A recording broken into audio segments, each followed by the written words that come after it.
Quando a adolescência chega, os nossos filhos vão embora. Mas não precisa ser assim.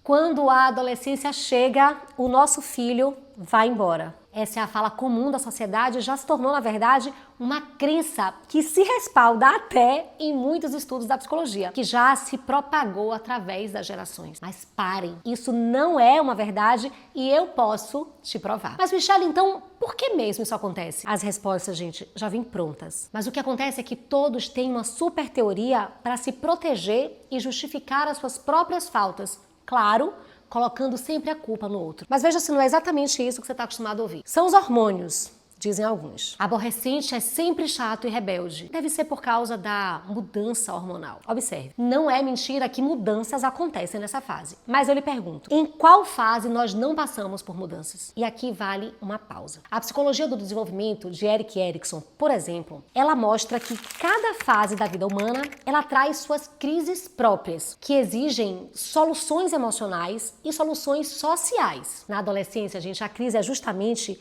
a de identidade versus confusão de papéis. O jovem busca compreender quem ele é, mas essa busca não precisa, de maneira alguma, afastar-se dos pais. Erikson nunca disse que a individuação é sinônimo de rompimento. Isso é uma leitura cultural, equivocada, distorcida. Outros vão afirmar que isso acontece porque eles começam a buscar essa tal individuação e que então se afastam da família para pertencer a um grupo específico, somente para pertencer. Mas veja, isso aqui só está certo pela metade. Eles realmente buscam pertencer, mas não é verdade que eles precisam se afastar das suas famílias só porque eles são adolescentes. Para encontrar pertencimento, eles realmente passam por essa individuação, pela descoberta de que eles não precisam e não devem permanecer sendo objeto dos desejos dos pais, mas que agora eles podem ocupar o lugar de sujeito em sua própria vida. Mas veja, isso deveria acontecer dentro do seio familiar. A corrida para encontrar isso lá fora é porque você não permite que ele viva isso aí, dentro da sua casa. Você entende? Eu vou contar para vocês aqui o verdadeiro motivo deles se afastarem de vocês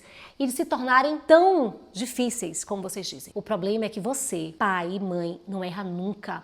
Sempre sabe de tudo, está acima do bem e do mal. E isso te torna uma pessoa inalcançável, inacessível e, claro, indesejado também. Você encarnou o lugar de educador, mas esqueceu de ser a presença de confiança, de alegria, de amizade, de cumplicidade, de suporte. Você entende isso? A psicanálise nos ajuda a entender. Freud dizia que o adolescente revive em nova escala os conflitos da infância, mas agora com uma força pulsional ainda maior. Se os pais se apresentam como figuras autoritárias, intocáveis e moralmente impecáveis, o jovem não vai encontrar espaço simbólico para que ele possa elaborar sua própria subjetividade. Lacan reforça isso quando ele fala da função do nome do pai. O pai, ou a mãe também aqui no caso, não deve ser um muro de perfeição, mas uma referência simbólica que paradoxalmente liberta. Ou seja, se você ocupa o lugar de sabe tudo, você mata a possibilidade de diálogo com seu filho. Tem uma família do método que viveu algo muito especial. Eu adoro contar essa história. O pai era um cara formidável, amoroso, presente, sabia exercer a lei de maneira correta. Ele era justo, nobre,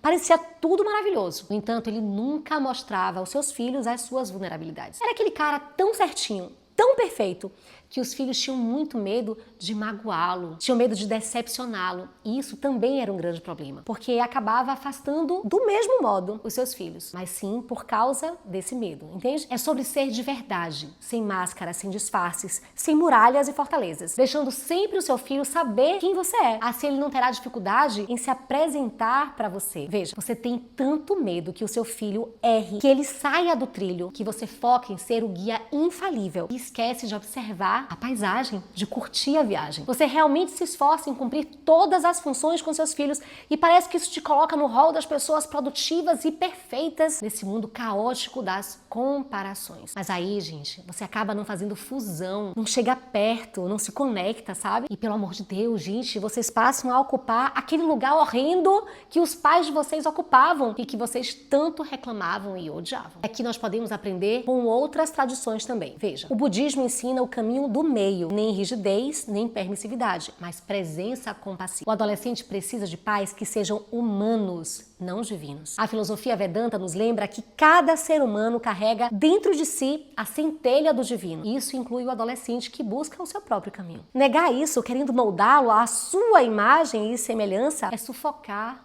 a sua essência. Você precisa ser real, precisa apresentar as suas vulnerabilidades.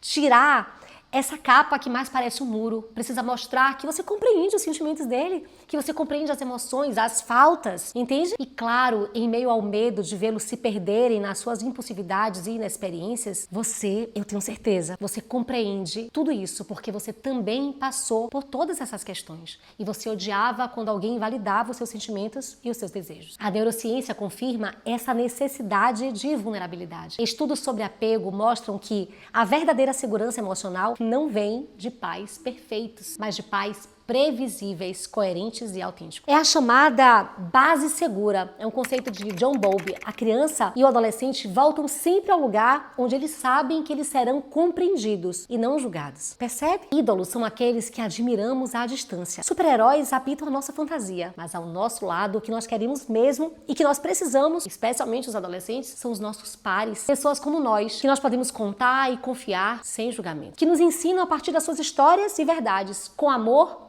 e com as suas experiências, com seus erros e com seus acertos também, sendo completamente humanos. Seu filho não vai te admirar e amar por você ser perfeito, por nunca sentir medo, por não falhar. Isso vai acontecer, esse amor verdadeiro, quando ele perceber que você passou por tudo o que ele também passa e que encontrou um caminho legítimo e bom para sair daquela dor. Aí, além de amor, vai haver confiança. Eu vou contar uma história para vocês aqui. A palavra, a Bíblia, nos diz que o Verbo se fez carne e habitou entre nós. Isso significa que o próprio Deus, que poderia permanecer distante, inalcançável, inacessível, ele escolheu se aproximar. Ele não enviou o seu filho em glória, com coroas e exércitos, mas como uma criança, vulnerável, frágil, que cresceu em uma família comum, que sentiu fome, que chorou, que trabalhou, que enfrentou rejeição, que riu com amigos, que sofreu com dores e com perdas. Ele decidiu viver como nós, para que pudéssemos olhar para ele e dizer: esse é um de nós, ele me entende, ele sabe como é estar aqui e passar por tudo isso. Se o próprio Deus fez isso, se ele escolheu se revelar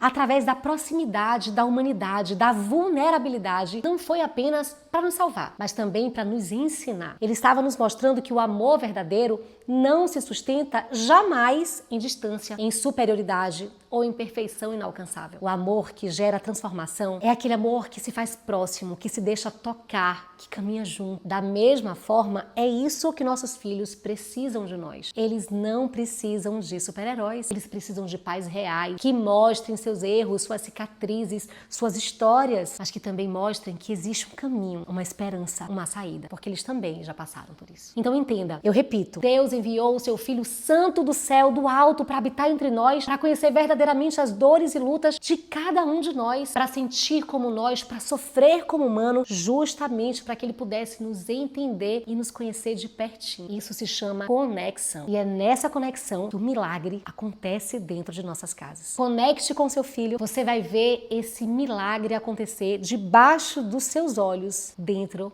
do seu lar.